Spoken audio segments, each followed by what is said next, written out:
Bienvenidos a este nuestro encuentro. Con este encuentro damos inicio a una segunda serie de reflexiones y meditaciones con los inscritos de Luisa, que tienen como tema el tema de la redención. En los encuentros anteriores, que han sido nada menos que 9, hemos tratado de indagar y de entender, de comprender bien el misterio de la creación, precisamente dejándonos acompañar por la manera en que, en general, los místicos, y en particular Luisa, miran este misterio. Si recuerdan, decíamos que la perspectiva no es mirar y contemplar lo creado y la creación solos desde nuestro punto de vista, pero los místicos nos ayudan a mirar la creación desde el punto de vista de Dios. Por lo tanto, un punto de vista mucho más completo y sobre todo desde la perspectiva de aquel que ha pensado todo esto. Hemos tratado de comprender cómo en la raíz, en la base en nuestra vida, hay una iniciativa de amor de Dios que por un exceso de su amor, para poder comunicar su amor a otro, por sí mismo, he aquí que dio origen a la creación. Y ahora nosotros nos movemos más allá, hacia el ámbito del segundo fiat, el de la redención, que no está desconectado del tema de la creación. Sabemos que la creación es ese don que el Señor ha hecho al hombre, a la humanidad, y que de la humanidad Dios esperaba una respuesta de comunión con Él para vivir juntos con Dios. Pero ¿cuál ha sido la realidad? ¿Cuál ha sido la respuesta? La respuesta ha sido el pecado. Entonces, esta respuesta, usando una imagen que hemos escuchado en un pasaje de Luisa, se jugó en la primera partida. Y esta primera partida, desafortunadamente, Dios la perdió porque el hombre, en vez de responder a Dios con su amor, con su comunión con Él, con vivir en su voluntad, prefirió en cambio seguir su propia voluntad humana. Y la voluntad humana, que estaba unida, fundida a la voluntad de Dios, se ha separado y se ha distanciado de Dios. Ahora, con la redención, Dios, usando siempre esa imagen tan simpática y también muy clara de los escritos de Luisa, quiere jugar la revancha. Es decir, quiere poner en juego todos los ases que Dios tiene bajo la manga para poder ganar esta revancha, para poder devolver aquella gloria que el hombre no ha sido capaz de dar. Y esto lo ha podido hacer enviando a su Hijo Jesús. Y este es el acto de la redención a través precisamente el fiat de María, que es el segundo fiat, el fiat llamado Redentor. Pero para llegar a todo esto, primero debemos hacernos algunas preguntas. ¿Por qué Dios quiere verdaderamente salvar al hombre? ¿Por qué es tan obstinado en insistir con tanta determinación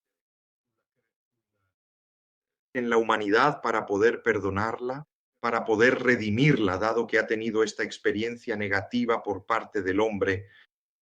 Y esto lo podemos deducir de la misma Sagrada Escritura.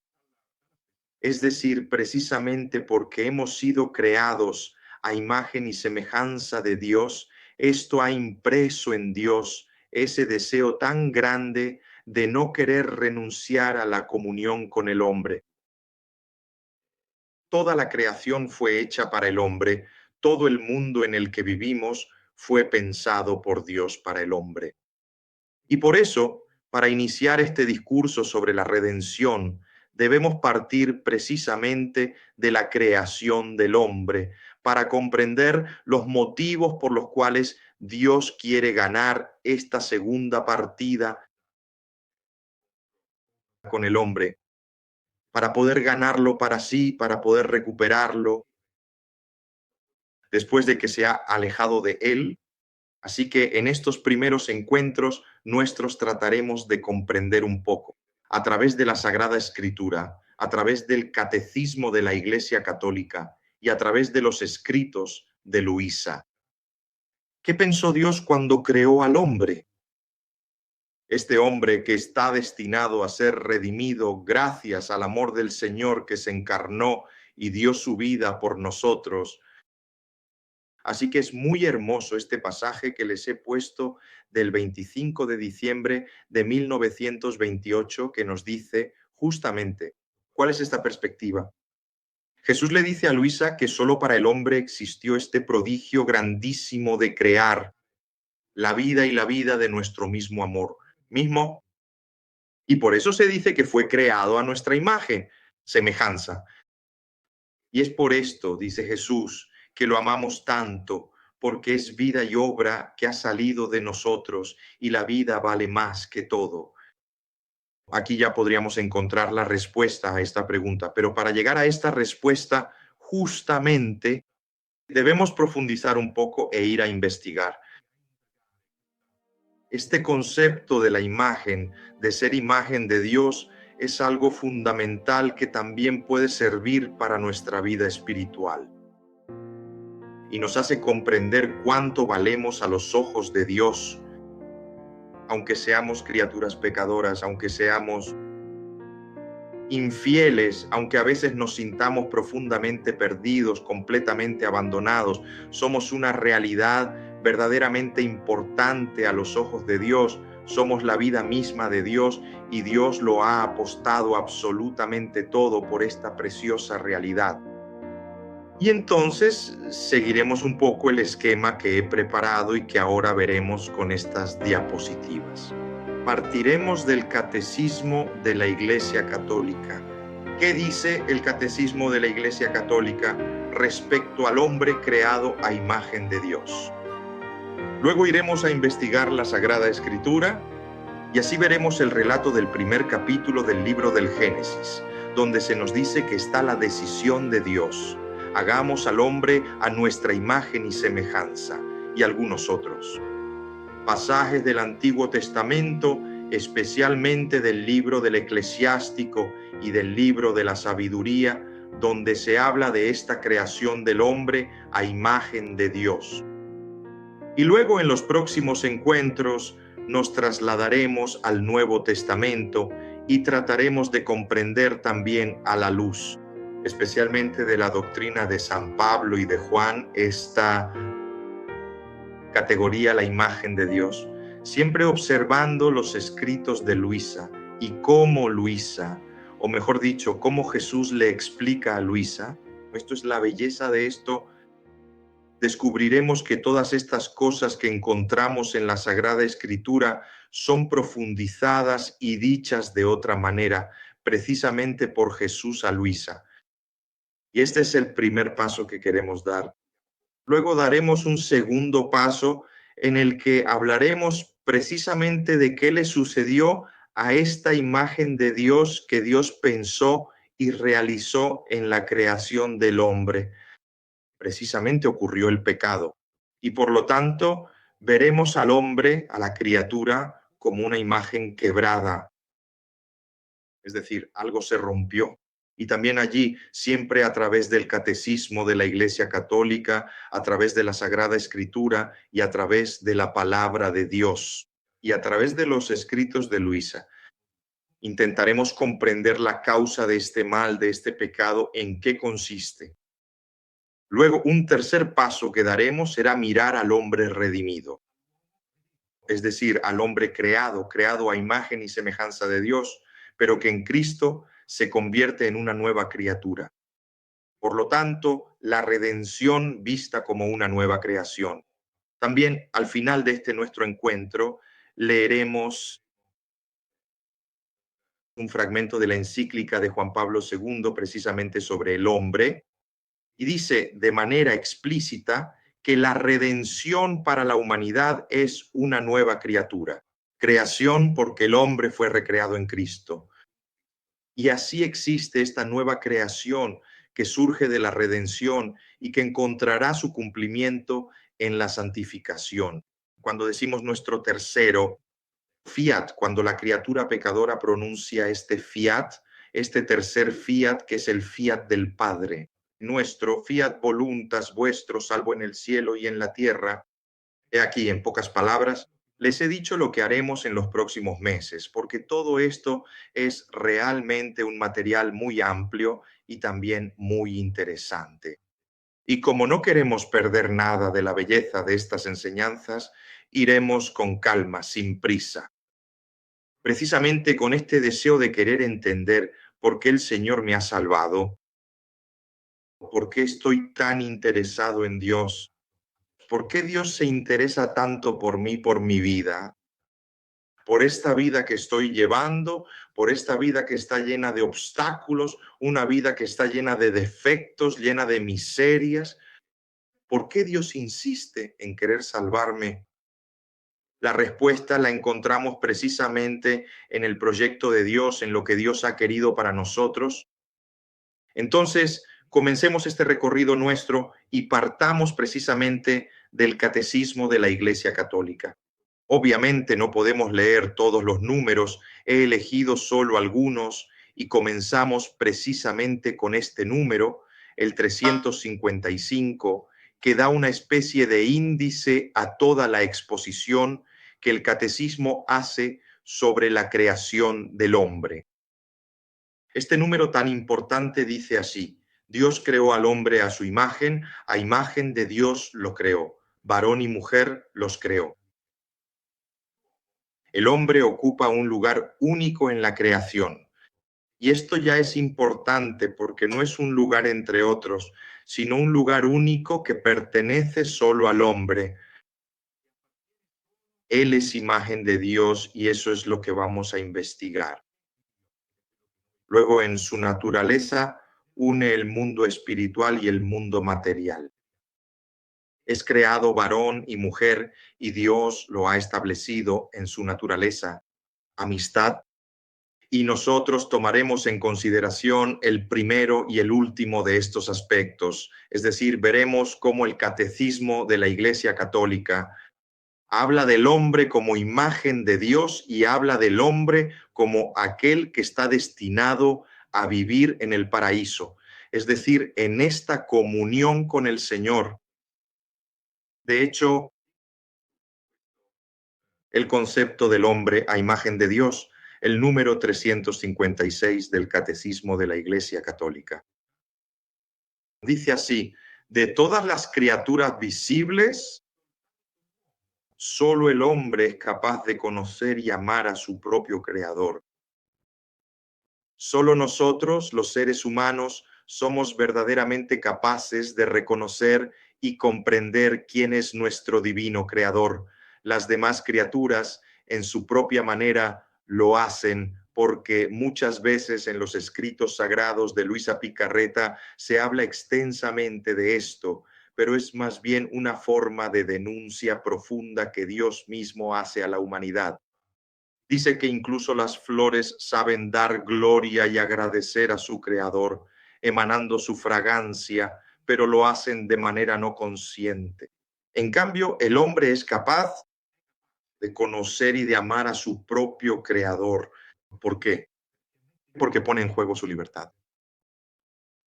Y continúa el catecismo: es la única criatura que Dios ha querido por sí misma. Solamente el hombre está llamado a compartir en el conocimiento y en el amor la vida de Dios. Es decir, nosotros somos destinatarios de la vida divina. Para este fin ha sido creado y esta es la razón fundamental de su dignidad. La dignidad de la persona humana encuentra su fundamento en esta capacidad de conocer y de amar. Dios, porque el hombre se da cuenta de que ha sido creado por Dios únicamente por un acto de amor de su creador. Y luego el número 357, que es una consecuencia. Siendo el hombre imagen de Dios, el individuo humano tiene la dignidad de persona. No es solamente algo, sino que es en realidad alguien. Esto es un punto fundamental y crucial. Hoy en día, nuestra sociedad contemporánea está objetivando y deshumanizando cada vez más al ser humano, tratándolo como un mero objeto sin valor intrínseco. Ahora todo se ve como un objeto y se está perdiendo la consideración del hombre como un sujeto. Miremos esto desde el punto de vista médico. Hoy en día, lo sabemos todos, ya el llamado médico de familia, que era el médico que conocía al paciente en su totalidad, la vida entera del paciente, que lo acompañaba y que luego lo dirigía hacia algunas consultas especializadas. Porque tal vez, pero era el médico de familia quien tenía esta visión porque estaba atento al enfermo. Ahora la sanidad, y yo trabajo en la sanidad desempeñando mi ministerio de capellán, ¿de qué nos damos cuenta? Que ya no se cuida más al enfermo, sino que se cuida más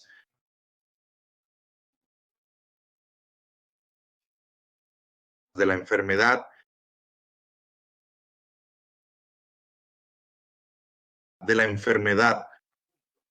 Justamente se ha perdido este concepto importante de la persona. Ahora el enfermo ya no es una persona a la que cuidar, sino un objeto a tratar. Y por lo tanto, también existen todas las consecuencias respecto a esto. Piensen en todo el discurso sobre el aborto, sobre la eutanasia, son de otros. Y son consecuencias de una idea errónea de persona, que ya no es considerada como un sujeto, sino solamente como un objeto. Por eso es muy importante lo que dice el catecismo: no es solamente algo, sino alguien. Es capaz de conocerse, de poseerse, de donarse libremente y de forma voluntaria a otras personas. Es llamado por la gracia divina a una alianza sagrada con su Creador, una respuesta de fe profunda y de amor incondicional que nadie más puede dar en su lugar. Esto es lo que el Catecismo de la Iglesia Católica nos dice sobre el hombre, imagen de Dios. Ahora pasemos a este otro aspecto.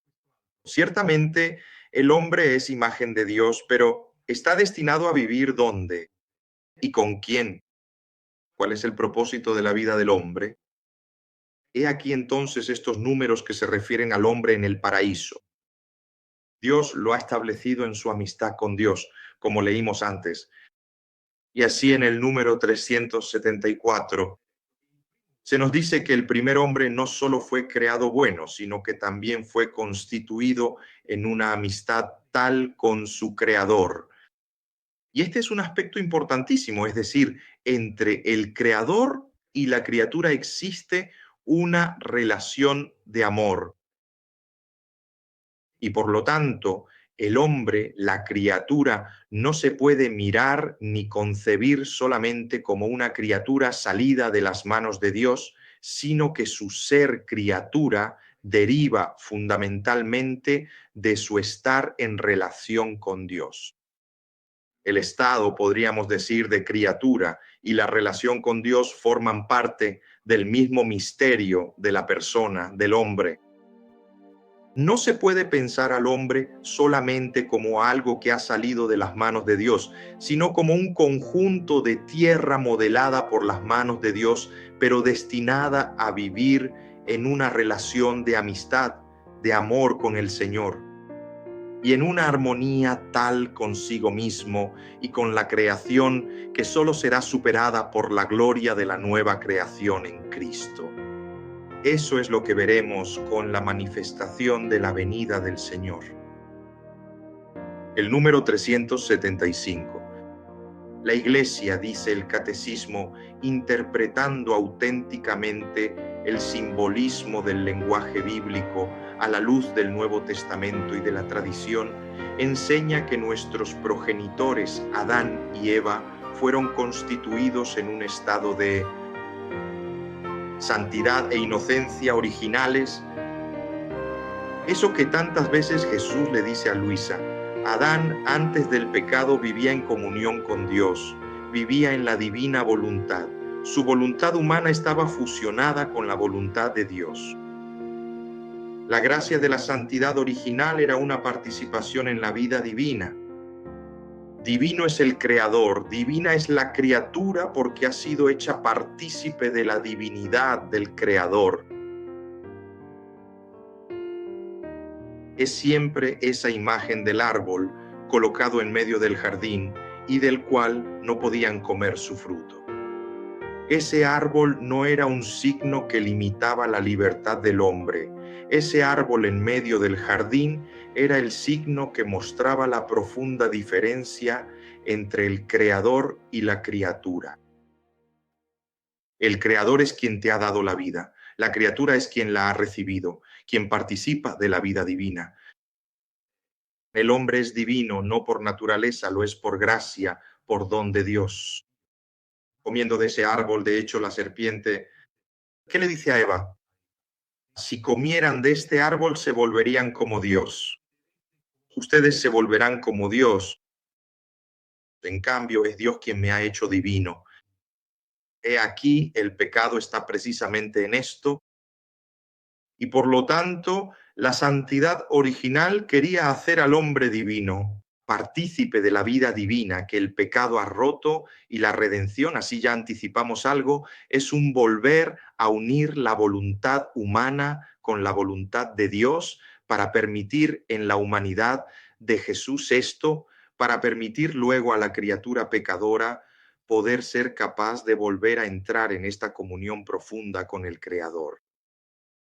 Y luego el número 378, siempre del Catecismo de la Iglesia Católica, que nos dice que el signo de la familia y de la edad del hombre. Con Dios es el hecho de que Dios lo coloca en el jardín donde Él vive para cultivarlo y custodiarlo. El trabajo, por lo tanto, no es una fatiga penosa, pero atención, esto nos invita a vivir nuestro trabajo de manera cristiana, la colaboración del hombre y la mujer con Dios en llevar a perfección la creación visible. Y este es otro gran don que el Señor nos ha dado al crearnos. No nos ha hecho solo custodios y cultivadores de este jardín, sino que nos ha hecho colaboradores de la obra de la creación. Nosotros, con nuestro trabajo, si es visto y vivido en la voluntad de Dios, podemos participar en la obra de la creación.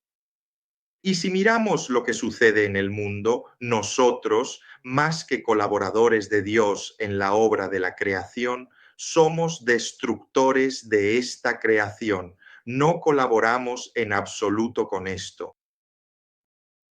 He aquí, esta es una panorámica general que presenta el Catecismo de la Iglesia Católica, y ahora entremos de manera particular en este concepto del hombre, imagen de Dios.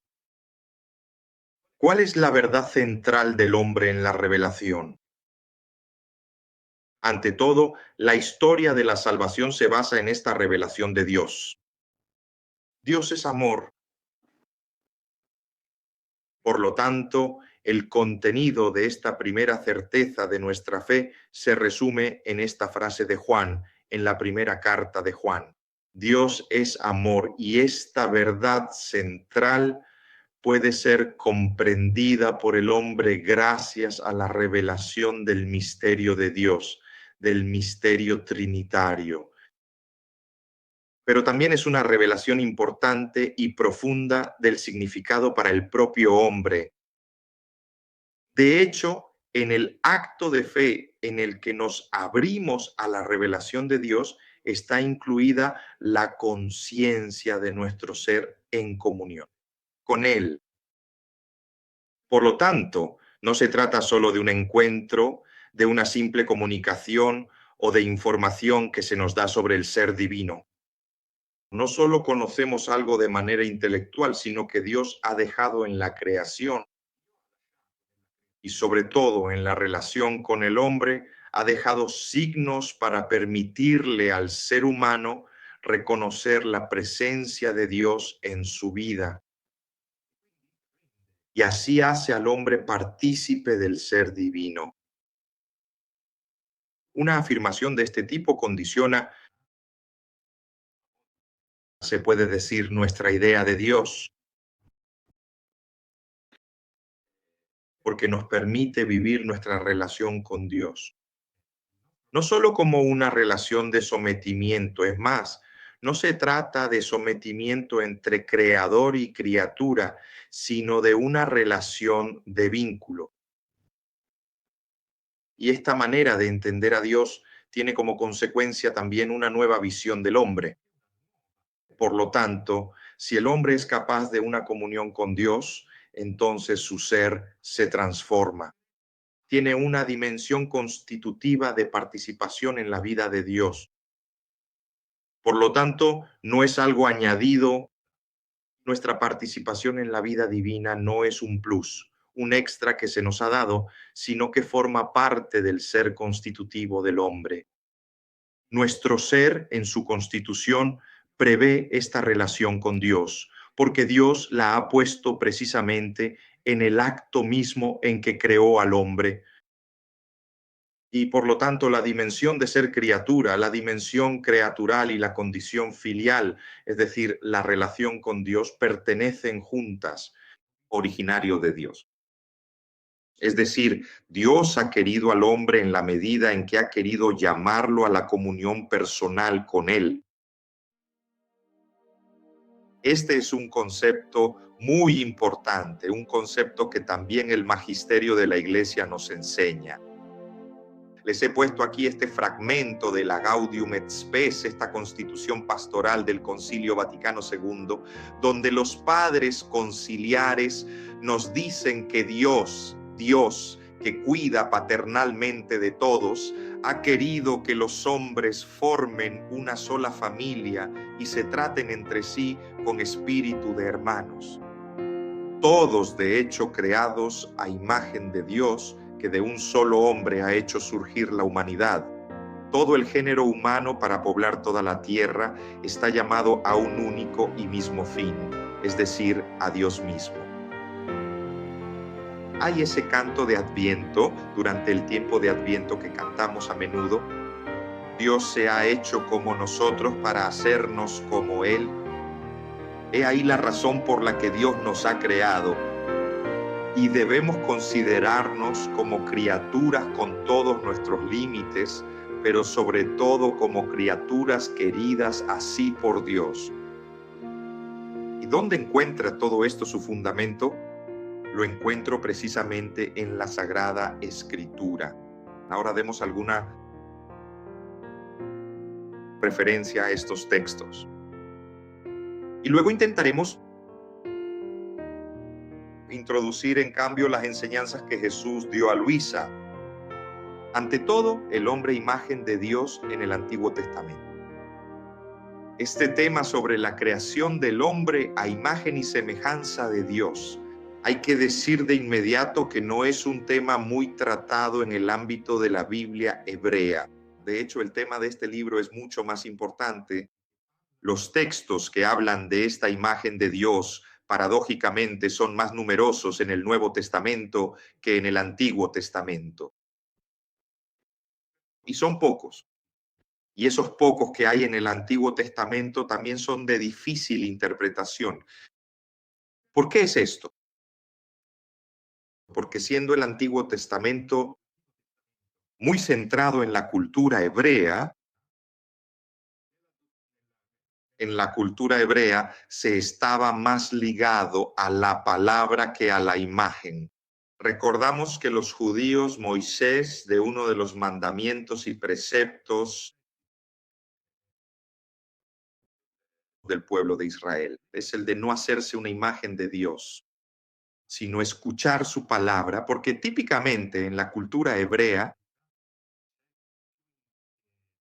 el interés se ha desplazado más hacia la palabra que hacia la imagen.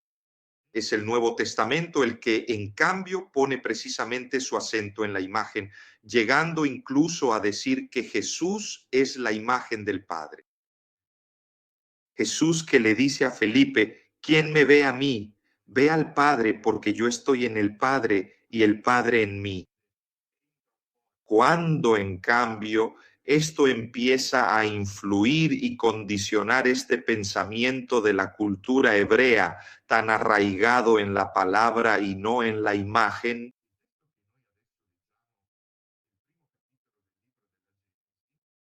Es un texto que es más tardío. Y este texto fue escrito cuando precisamente el pueblo de Israel ya estaba en contacto con la cultura griega. Y entonces entendemos por qué dentro del primer relato de la creación está esta inserción del hombre creado a imagen y semejanza de Dios.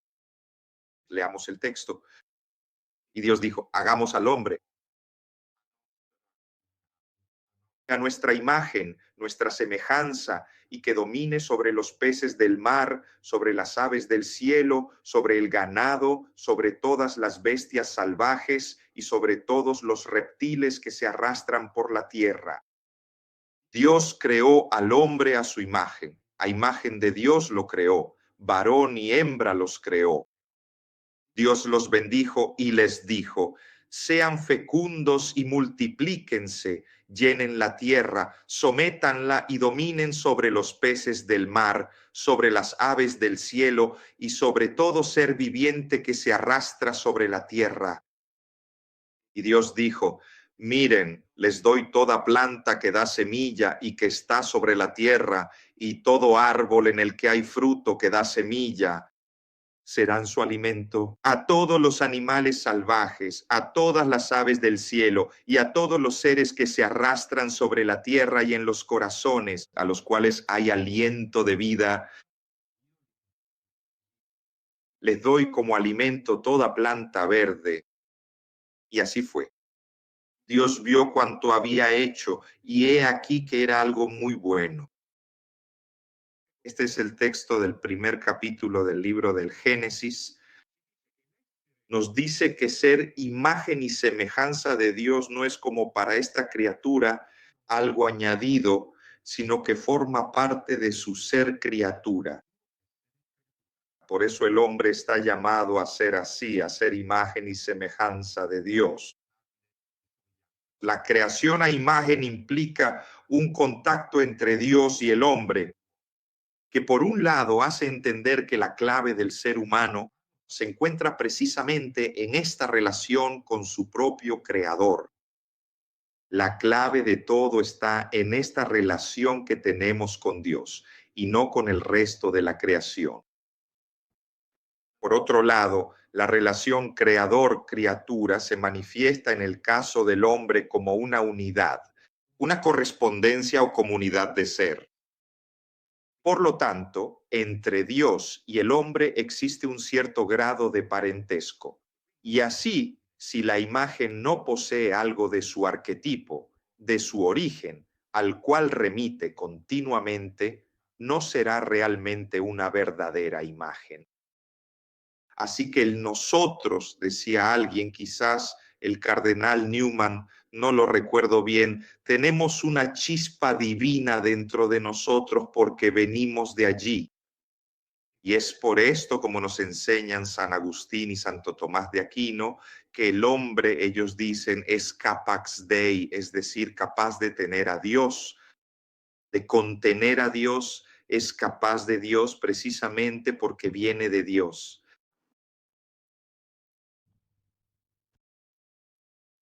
Siempre en el Antiguo Testamento veamos algunos otros textos tomados de los libros sapienciales. Ante todo, este pasaje del libro del Eclesiástico, el Señor creó al hombre de la tierra y a ella lo hace volver de nuevo. Él asignó a los hombres días contados y un tiempo determinado les dio el dominio sobre cuanto hay en la tierra.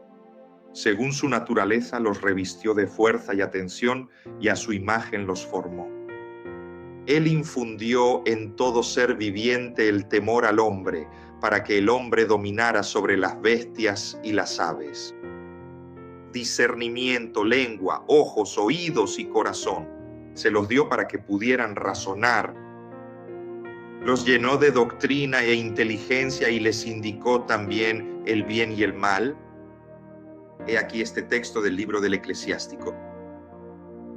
Podríamos decir que es, en cierto modo, un comentario al relato del libro del Génesis, donde se pone de relieve que el carácter, la imagen de Dios presente en el hombre, se manifiesta precisamente en su capacidad de dominar la creación, en su dominio sobre toda la creación.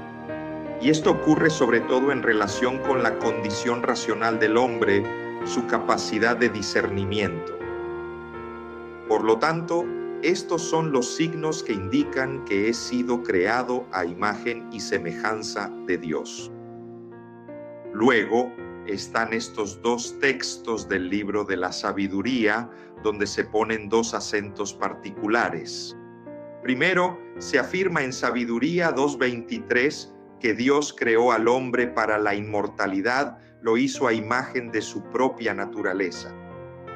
Y parece dar por primera vez un fundamento sobre el ser a la cuestión, al indicar precisamente la participación del hombre en una característica específicamente divina, que es la inmortalidad. Si Dios ha creado al hombre inmortal es porque participa de la divinidad. El segundo texto está equivocado, no es Sabiduría 2:23, sino Sabiduría 7:26. Me equivoqué al escribir. Este texto, la sabiduría, es un reflejo de la luz perenne, un espejo sin mancha de la actividad de Dios y una imagen de su bondad. Nos dice que la creación del hombre a imagen de Dios tiene también un valor teológico. Y en este caso el sujeto es la sabiduría, la cual precisamente es reflejo de la luz perenne. Por lo tanto, el hombre sabio, el hombre que tiene en sí la sabiduría, lleva en sí la imagen de Dios. Y luego quise, como comentario a esto, citar un pequeño fragmento de la encíclica de Juan Pablo II, Dominum et Vivificantem. Pero el número 34, donde precisamente se nos dice exactamente esto. Dice el Papa Wojtyla que al mismo tiempo el propio hombre en su humanidad recibe como don una imagen y semejanza especial de Dios. Esto significa no solo racionalidad y libertad como propiedades constitutivas de la naturaleza humana, sino también desde el principio la capacidad de una relación personal con Dios, como un yo y un tú. Y por lo tanto, la capacidad de alianza que tendrá lugar con la comunicación salvífica de Dios al hombre. Entonces también San Juan Pablo II nos recuerda esto, que nosotros precisamente porque somos imagen de Dios, somos capaces de relacionarnos con Dios. Es como decir un don, quién sabe qué superpoder tenemos, pero porque forma parte de nuestra constitución como seres humanos. En el trasfondo, continúa Juan Pablo II, de la imagen y semejanza de Dios está el don del Espíritu. Significa, en definitiva, una llamada a la amistad, en la que las profundidades trascendentes de Dios se abren de algún modo a la participación del hombre. Por lo tanto, no hay incomunicabilidad entre Dios y el hombre. El propio ser del hombre tiene valor en virtud de su capacidad de relacionarse con Dios. Todos los hombres pueden relacionarse con Dios, todos. No hay uno que esté más favorecido y otro menos. ¿Por qué? Forma parte de la constitución del ser humano. Y así, queridos, llegamos a los escritos de Luisa. He elegido para nuestra lectura de esta noche dos pasajes. Un primer pasaje tomado del volumen 25, del 25 de diciembre de 1928, y el otro del volumen 15, del 25 de abril de 1923, donde de hecho podríamos encontrar muchísimos más. También aquí he hecho una búsqueda y en los 36 volúmenes aparecen decenas y decenas de pasajes donde se habla de esto. Y no pudiendo leerlos todos, hay que hacer una selección. Y me ha impresionado mucho este pasaje del 25 de diciembre de 1928, que precisamente el 25 de diciembre, el día en que nace Jesús, cuando el Redentor viene a la tierra para redimir al hombre. Y en esta ocasión Jesús explica quién era Adán y de manera indirecta explica quiénes somos nosotros. Y me impresionó mucho, me gustó mucho esta definición de Adán que Jesús da de Adán, el primer sol humano.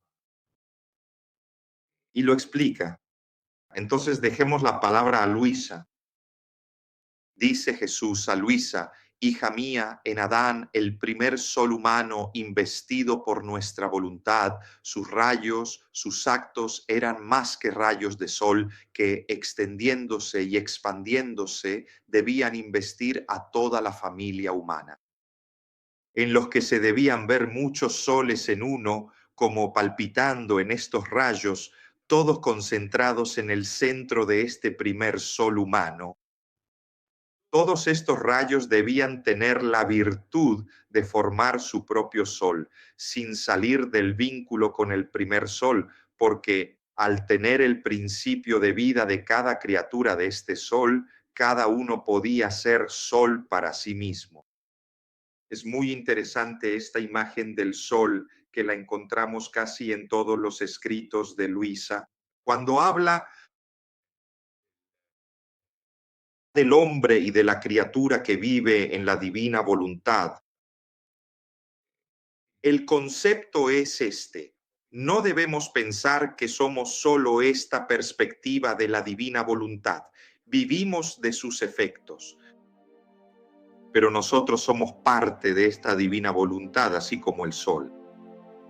Dice: nosotros no somos como las demás criaturas que disfrutan y reciben los beneficios de estos rayos, sino que nosotros somos este sol.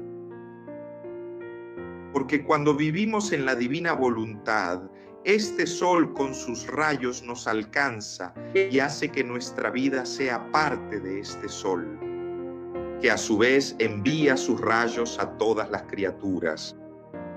Y esta es precisamente la idea de la creación del hombre. El hombre fue creado como un sol, para sí mismo ciertamente partícipe del sol divino. Y justamente después de haber explicado este concepto, ahora Jesús habla de la creación del hombre, de cuán hermosa fue la creación del hombre y de cómo superó a todo el universo entero. El vínculo de unión de uno en muchos era el mayor prodigio de nuestra omnipotencia, por el cual nuestra voluntad, una en sí misma, debía mantener atenta la inseparabilidad de todos, la vida comunicativa y unificadora de todos, y símbolo e imagen de nuestra divinidad, que somos inseparables. Y aunque somos tres divinas personas, siempre somos uno, porque una es la voluntad, una es la santidad, nuestro poder. Por eso, he aquí, el hombre, dice Jesús, siempre es mirado por nosotros como si fuera uno solo. Somos únicos a los ojos de Dios. Es la unicidad del hombre a los ojos de Dios. Y aunque debía tener su larguísima generación, siempre estaba centrada en el uno. Era el amor increado que venía de nosotros, creado en el hombre, y por eso debía dar de nosotros y asemejarse a nosotros y a nuestra voluntad. La única agente en nosotros debía actuar única en el hombre para formar la unidad y el vínculo inseparable de cada uno. Por lo tanto, estamos llamados a esta unidad.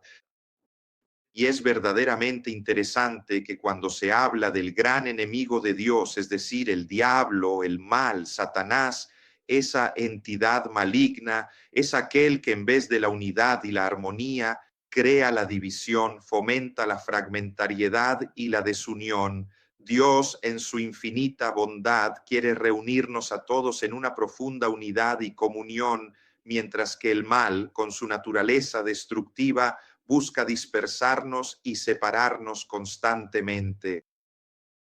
Y creo que esto es un criterio importante para nuestro discernimiento en nuestra vida. Cuando vemos incluso dentro de las llamadas cosas religiosas que se insinúa un espíritu que lleva a la división y a la fragmentación, queridos amigos, ahí no está Dios, porque Dios, la obra de Dios, busca y quiere crear la unidad.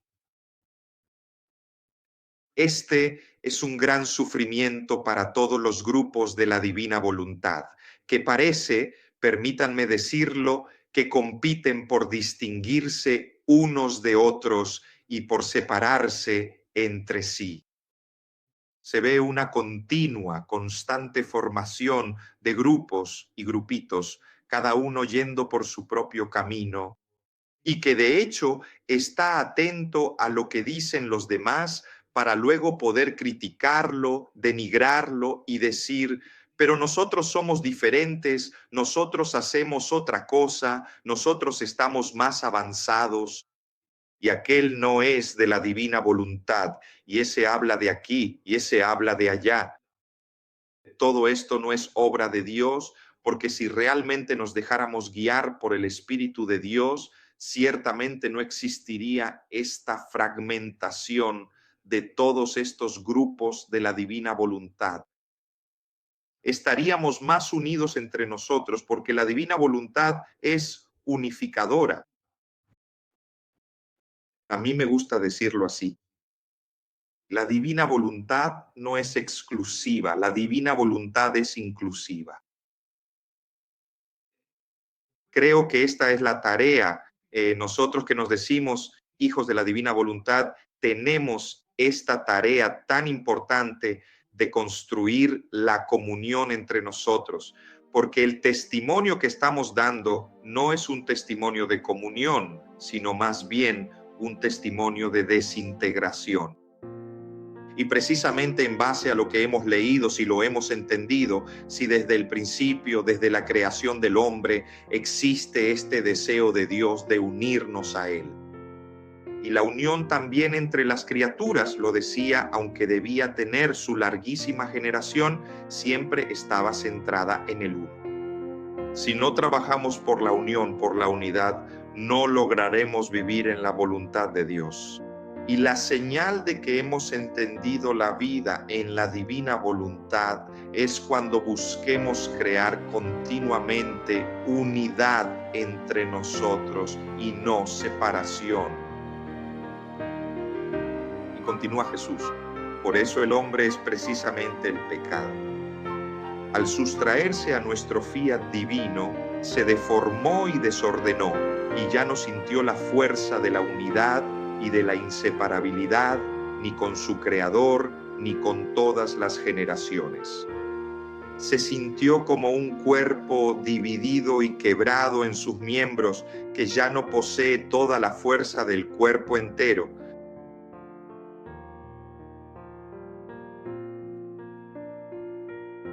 Y ahora nos preguntamos, ¿pero qué es lo que realmente desea el buen Dios? Dios quiere, y este es el concepto de la redención, una nueva creación. O mejor dicho, no una nueva creación, sino una creación nueva en Jesús, en el Redentor.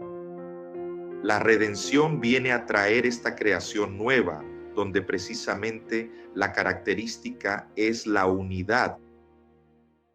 Recordemos las palabras de Jesús en el Evangelio. Como el Padre y yo somos una sola cosa, así también ustedes sean una sola cosa. Vean, este concepto de la unidad es retomado por la humanidad de Jesús. Y Jesús vivió siempre toda su vida en esta tierra como el Hijo de Dios, unido al Padre, y trató de llevar esta unidad entre los hombres. Y continúa Jesús. Por eso mi divina voluntad quiere entrar de nuevo como acto, primero en la criatura, para reunir los miembros dispersos y darle la unidad y la inseparabilidad tal como salió de nuestras manos creadoras. Nos encontramos en la condición de un artífice, usa la imagen del escultor y la escultura de un artífice que ha hecho su bella estatua para asombrar cielo y tierra. El artífice ama tanto esta estatua que ha puesto su vida dentro de ella, de modo que por cada acto o movimiento que ella hace, el artífice siente en sí mismo la vida, el acto, el movimiento de su bella estatua. El artífice la ama con un amor delirante. No puede apartar su mirada de ella, pero mientras tanto, amor. La estatua recibe un golpe, choca y queda rota en sus miembros y en la parte vital que la mantenía unida y unida al artífice. ¿Cuál no será su dolor? ¿Qué no hará él para rehacer su bella estatua? Mucho más aún, porque él la sigue amando y al amor delirante se ha sumado el amor doliente. Así se encuentra la divinidad respecto al hombre. Es por nuestro delirio de amor y de dolor que queremos rehacer la bella estatua del hombre. Por eso la redención está impulsada por este delirio de amor, pero también por el delirio de dolor ante la respuesta ausente que el hombre ha dado a Dios. Quiere rehacer la bella estatua del hombre.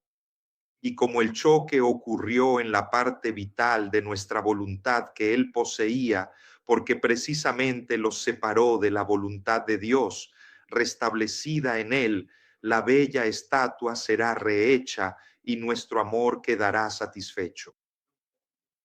Por eso no quiero de ti otra cosa que mi divina voluntad tenga su vida. He aquí la importancia de vivir en la divina voluntad. Consiste en esto, en devolver a Dios lo que Él esperaba al habernos creado. Ser esa estatua nueva, reparada por este Redentor que ha venido a volver a unir la voluntad humana con la divina. Dice Jesús, dice Luisa, añadiendo con un acento más tierno: hija mía, en las cosas creadas, la divinidad no creaba el amor, sino las manifestaciones de su luz, de su poder y de su belleza, etc. Por lo tanto, en las obras de la creación estaban las manifestaciones de la luz, del poder, de la belleza. Así que se puede decir que al crear el cielo, las estrellas, el sol, el viento, el mar y la tierra, eran nuestras obras las que manifestaban las expresiones de nuestras bellas cualidades. Esto es lo que Dios hizo para la creación, pero lo que hizo para el hombre es algo completamente nuevo. Solo para el hombre existió este grandísimo prodigio de crear la vida de nuestro amor mismo. Y por eso la amamos tanto, porque es vida y obra que ha salido de nosotros. Y la vida cuesta más que todo. Muy hermoso este pasaje del 25 de diciembre de 1928, Adán, el primer sol humano. Y luego este segundo pasaje, llegamos a este segundo pasaje del 25 de abril de 1928, de 1923, donde nos habla de la redención como un camino real importante que nos permite ponernos en contacto, en comunión con Dios.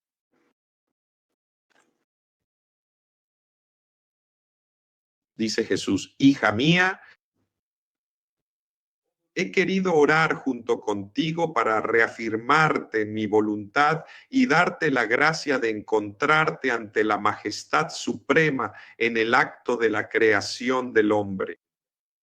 Luisa estaba haciendo sus habituales rondas y se encuentra en el momento en que Dios creó al hombre. Lo repito porque es importante. Cuando Luisa hace sus rondas, ella hace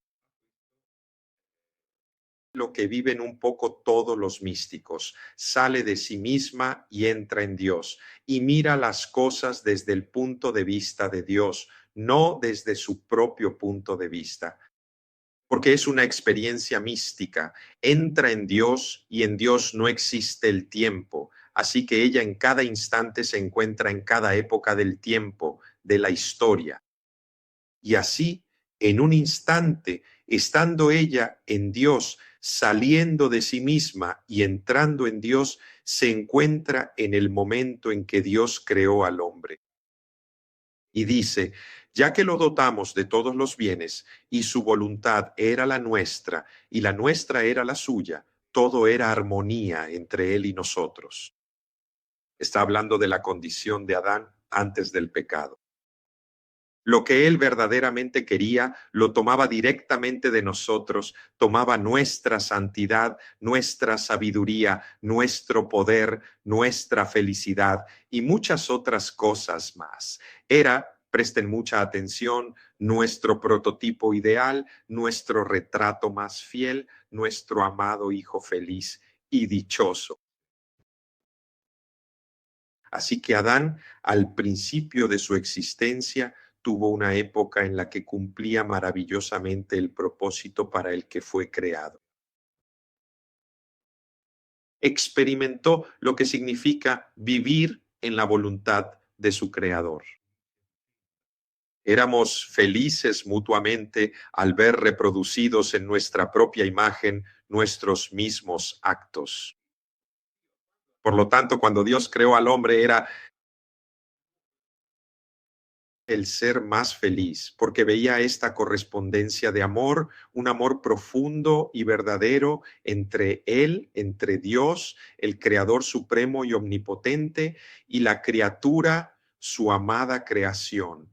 Pero cuando rompió su voluntad con la nuestra, con la voluntad divina, quedó irremediablemente dividido.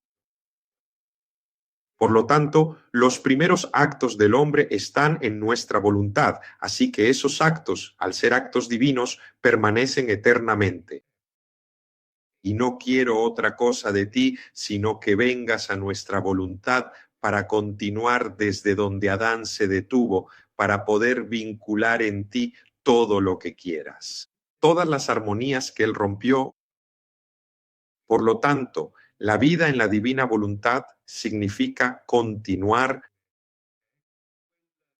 esa obra que Adán estaba realizando y que el pecado interrumpió.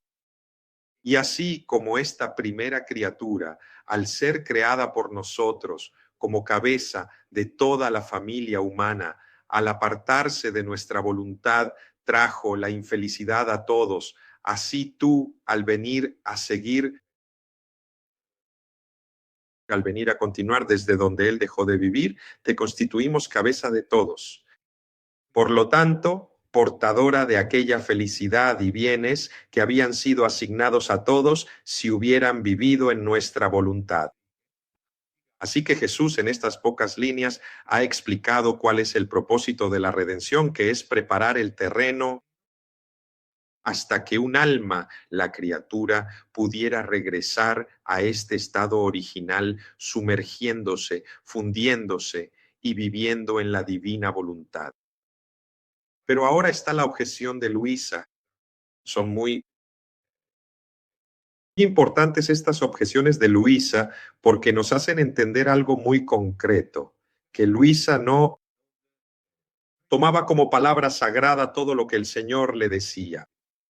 Tenía esta conciencia crítica que no era falta de fe, sino un querer comprender, como cuando la Virgen ante las palabras del ángel dice, pero ¿cómo es posible?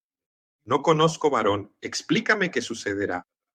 Este es pues el comportamiento de Luisa. Luisa no se conforma con explicaciones genéricas.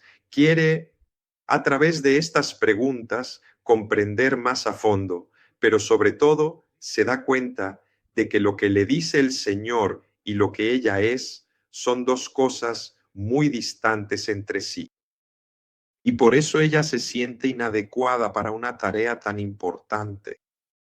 Y precisamente Luisa dice, yo, mi Jesús, ¿cómo puede ser posible esto? Si ni siquiera viniendo tú mismo a la tierra para redimirnos y sufrir tantos dolores, se ha recuperado la felicidad que el primer hombre perdió para sí y para todos. ¿Cómo es posible que ahora uniéndome a tu voluntad eterna, pueda devolver esa felicidad perdida. ¿Cómo puedo hacerlo? Y aquí es precisamente donde Jesús le responde, hija mía. Y la respuesta de Jesús es desarmante, porque es una respuesta sencilla. Luisa se ha hecho todos estos razonamientos, pero Jesús desmonta la complejidad de estos razonamientos, que es reflejo de la complejidad de nuestros propios razonamientos. No los desmonta de inmediato, dice, hija mía, todos los tiempos están en mis manos. Doy a quien quiero y me sirvo de quien quiero. Pude perfectamente traer la felicidad que contiene mi voluntad a la tierra, pero no encontré ninguna voluntad humana que quisiera vivir de manera permanente en la mía para restablecer los lazos de la creación y devolverme todos los actos del primer hombre como si los hubiera hecho todos con el sello de la voluntad suprema y por lo tanto poner en juego la felicidad perdida. No es cierto que no había nadie, había alguien, estaba la Virgen María. Pero Jesús dice que la Virgen María no tenía que ver con esto, su tarea era otra. De hecho, dice que es cierto que tenía a mi querida madre, pero ella debía cooperar junto conmigo en la redención. El hombre, además, era un esclavo aprisionado por sus propias culpas, enfermo, cubierto de llagas, las más repugnantes, y yo, como Padre amoroso, venía a derramar mi sangre. Esta es una definición de redención. La redención es Jesús que derrama su sangre para rescatarnos, para volver a unir esta voluntad humana con la de Dios. Por lo tanto, derramar mi sangre para rescatarlo, como médico para sanarlo, como maestro para enseñarle el camino, la salvación para que no cayera en el infierno. Pobre enfermo, ¿cómo habría podido volar en los eternos vuelos de mi voluntad si ni siquiera sabía caminar? Si yo hubiera querido dar la felicidad que contiene mi voluntad, habría sido como dársela a los muertos y dejar que la pisotearan. No estaba dispuesto a recibir un bien tan grande, y por eso quise enseñar la oración para prepararlo, y me conformé con esperar otras épocas, dejar pasar siglos y siglos para dar a conocer la vida en mi voluntad, para dar inicio a esta felicidad. Por lo tanto, la redención es como una preparación para lo que luego sucederá con la tierra y Sofía. Pero hay aún otra objeción de Luisa que dice, amor mío, pero si con tu redención no todos se salvan, ¿cómo puede ser que tu voluntad dará a todos esta felicidad? Y aquí también Jesús responde, desarmando la objeción. El hombre siempre será libre. Nunca le quitaré los derechos que le di al crear. Nunca. Solo que en la redención vine a abrir muchos caminos, senderos, atajos para facilitar la salvación, la santidad del hombre. Con mi voluntad vengo a abrir el camino real y recto que conduce a la santidad de la semejanza con su Creador y que contiene la verdadera felicidad. Aquí está presente toda la predicación profética de Isaías, o en el tiempo de Adviento. Hemos escuchado en estos domingos esta palabra de Isaías que de manera insistente regresa. Isaías 40, preparad el camino del Señor, enderezad sus senderos. O también Isaías 57, quitad los obstáculos del camino de mi pueblo. Es un llamado. Estamos llamados porque el profeta invita a enderezar, porque este es el camino más rápido para hacer llegar al Mesías, al Redentor, para salvar a la humanidad. Pero con todo esto siempre serán libres de quedarse, unos en el camino principal, otros en los senderos y otros completamente fuera. Pero habrá en el mundo lo que ahora no existe. La felicidad del aliento deseada, hecha estufa, como en el cielo, así en la tierra. El hombre realizó los primeros actos en mi voluntad y luego se apartó. Por eso se arruinó. Y como era la cabeza de todos, todos los miembros se arruinaron junto con él. Mi humanidad formó el plan de todos los actos humanos en la voluntad divina. Por lo tanto, la humanidad de Jesús ha realizado todos los actos que cada hombre hace, pero Jesús los hizo en la voluntad de Dios. Ahora espera que estos actos sean tomados por la criatura y sean rehechos con Jesús para dar aquella gloria que Dios esperaba de la criatura. Luego dice, mi madre me siguió fielmente, así que todo está preparado. Ahora no se necesita nada más que otra criatura que, queriendo vivir permanentemente en esta voluntad, venga a tomar posesión del plan que yo he hecho y abra a todos este camino real que conduce a la felicidad terrenal y celestial. He aquí, entonces, que la redención es precisamente esta preparación para toda esta vida que aún debe realizarse plenamente, cuando precisamente la criatura se une totalmente a su Creador. Y concluyo con estas palabras de San Juan Pablo II, tomadas de la primera encíclica que Juan Pablo II escribió, que es la Redemptor Omnis, la encíclica que sirvió de programa para todo su pontificado, donde precisamente habla del misterio de la redención. Y entonces he elegido este pequeño pasaje que leemos juntos a modo de comentario de todo lo que hemos dicho esta noche.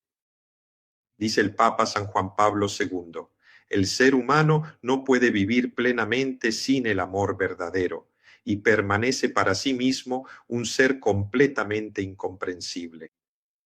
Su vida carece de sentido si no se le revela el amor, si no se encuentra con el amor, si no lo experimenta y no lo hace suyo, si no participa vivamente de él. Y por eso, precisamente, Cristo Redentor revela plenamente al hombre, al propio hombre. Esta es, si se me permite expresarlo así, la dimensión humana del misterio de la redención. En esta dimensión, el hombre, precisamente porque mira a la humanidad de Jesús, al Redentor Jesús, en el misterio de la redención, en esta dimensión, el hombre redescubre la grandeza, la dignidad y el valor propios de su humanidad, tal como Dios los había pensado en la creación. En el misterio de la redención, el hombre vuelve a ser expresado y de algún modo es creado de nuevo. Vean, la nueva creación en Cristo es la criatura redimida. Él es creado de nuevo. Ya no hay judío ni griego, ya no hay esclavo ni libre, ya no hay hombre ni mujer, porque todos ustedes son uno en Cristo Jesús. Discurso que hemos hecho antes sobre la unidad y la disgregación. El hombre que quiere comprenderse a sí mismo hasta el fondo, no solo según criterios y medidas inmediatas, parciales, a menudo superficiales e incluso aparentes de su propio ser, debe, con su inquietud e incertidumbre y también con su debilidad y pecaminosidad, con su vida y su muerte, acercarse a Cristo. No debemos ser inmaculados para poder estar delante del Señor o sumergirnos en el Señor. Si seremos santos e inmaculados, como dice San Pablo, es porque Él nos ha hecho santos e inmaculados, no nosotros mismos. La redención es un acto de amor de Dios a favor del hombre. No es algo que el hombre se merezca, el hombre la recibe. El hombre solo debe acogerla, y acoger la redención significa dejar que todo, absolutamente todo, sea transformado en Cristo. Y así todos nuestros límites, todo nuestro pecado, precisamente porque somos absorbidos en Cristo, se destruye, porque el amor que Jesús entregó en la cruz destruye el pecado. Desafortunadamente, tenemos esta idea de que podemos acceder a la gracia de Dios porque somos buenos, porque lo hemos hecho todos nosotros, pero en realidad no podemos hacer nada. Solo debemos abrirnos a acoger este acto de amor del Señor y será su amor el que destruya el pecado que hay en nosotros. Él debe, continúa Juan Pablo II, por así decirlo, entrar en él con todo su ser, debe apropiarse y asimilar toda la realidad de la encarnación y de la redención para reencontrarse a sí mismo. Si en él se lleva a cabo este proceso, entonces produce frutos no solo de adoración a Dios, sino también de un profundo asombro de sí mismo. ¿Qué valor debe tener el hombre ante los ojos del Creador? Si ha merecido tener un Redentor tan grande y noble, se ha dado a su Hijo para que él, el hombre, no muera, sino que tenga vida eterna. Por lo tanto, de nuestra parte, es acoger este gran don que el Señor ha hecho de su amor a través de la muerte de su Hijo, la pasión, muerte y resurrección de su Hijo para abrirnos algo completamente nuevo. Y entonces, en este tiempo de Adviento que nos prepara para la Navidad, en la espera del Redentor y sobre todo en estos días de novena a la Inmaculada, mirando precisamente a ella, a la Virgen como aquella que desde el principio estaba y está en esta comunión con Dios, en esta vida en Dios, nos ayude a abrir verdaderamente el mundo.